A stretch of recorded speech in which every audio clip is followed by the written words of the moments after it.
Bueno, Génesis 42, una historia súper interesante, porque acá se empiezan a cumplir los sueños de José.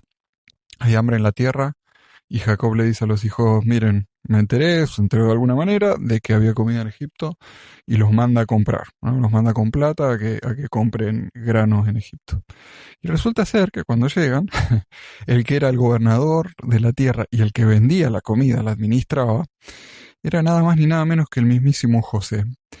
Y él los reconoce instantáneamente y ellos no lo reconocen a él. Em, lo cual uno diría, ¿cómo no lo van a reconocer y demás? Piensen que era joven José cuando lo vendieron y los egipcios se rapaban la cabeza y se llenaban de ornamentos y se maquillaban. Entonces, claramente, encima les hablaba en egipcio, no les hablaba en hebreo, pero él, José, los reconoce y ellos cuando llegan se agachan ante él y entonces él ahí se acuerda del sueño que había tenido donde había soñado que los hermanos se agachaban ante él. Y me llamó mucho la atención porque pensemos esto, pasaron muchos, muchos años. Él en su adolescencia es vendido a Egipto y a los 30 años se empiezan a cumplir los sueños que tuvo en ese momento. Y él los reconoce, se da cuenta, y entonces empieza a actuar y los empieza a tratar de espías y de que venían con alguna intención mala. Eso no es algo poco común para la época. En el antiguo Medio Oriente, eh, los egipcios veían a los cananeos, a la gente del resto de Medio Oriente, como salvajes y incultos, incivilizados. Entonces no era algo raro, los empieza a acusar de espías, ellos le dicen que no, y aprendemos algo interesante porque ellos dicen, no, nosotros no somos espías, o sea, no somos de ningún, yo pienso que lo que le querían tratar de transmitir es que no eran de ningún país o de ninguna civilización o imperio o algo que los quisiera atacar. Entonces dicen, no, nosotros somos solo dos, éramos dos hermanos, uno no está y el otro quedó con nuestro padre. Entonces él ahí agarra a José y lo sigue acusando de espías y le dice, miren, la única forma en que voy a saber que ustedes dicen la verdad, ¿viste? Como José, como buena gente de, de diplomacia entre países, le dice, es que ya que dijeron que ustedes en realidad son una pequeña familia, tráigame al hermano menor ese que dicen.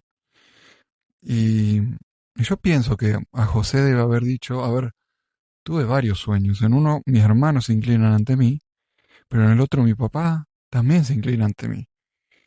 Entonces, él debe haber dicho, bueno, el primer sueño se cumple, entonces se va a tener que cumplir el otro. Y él empieza a actuar para que se cumpla.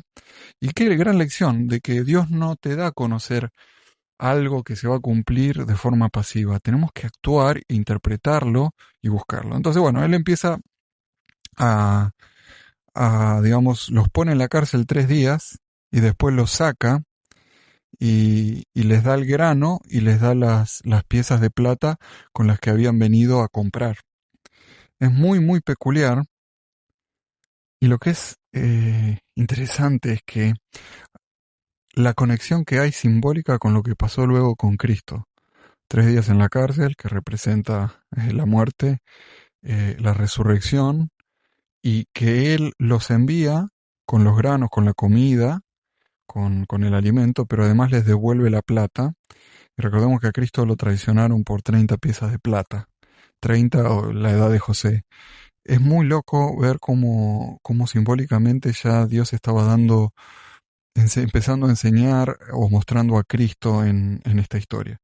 Y la cuestión es que ellos cuando ven todas estas desgracias y esta situación empiezan a hablar entre ellos y se dicen, uy, esto nos está pasando porque por lo que le hicimos a José, no se acuerdan la angustia que tenía y que esto que lo otro, ¿no? Y el versículo 23 dice que ellos no se daban cuenta que José los estaba entendiendo porque él tenía un intérprete y en el 24 José no aguanta la situación y se va afuera a llorar y después vuelve y sigue con el acting y con su plan.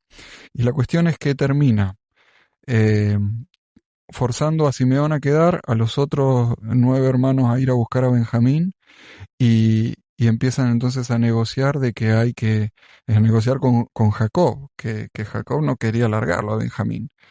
Y al final hay un acuerdo con Rubén de que Rubén se va a hacer cargo de, de Benjamín y le pide al padre que vuelva. Y el padre se resiste. Termina este capítulo con el padre resistiéndose, utilizando una expresión particular, eso de mis cabellos grises o mis canas caerán a la tumba con dolor si le pasa algo a Benjamín.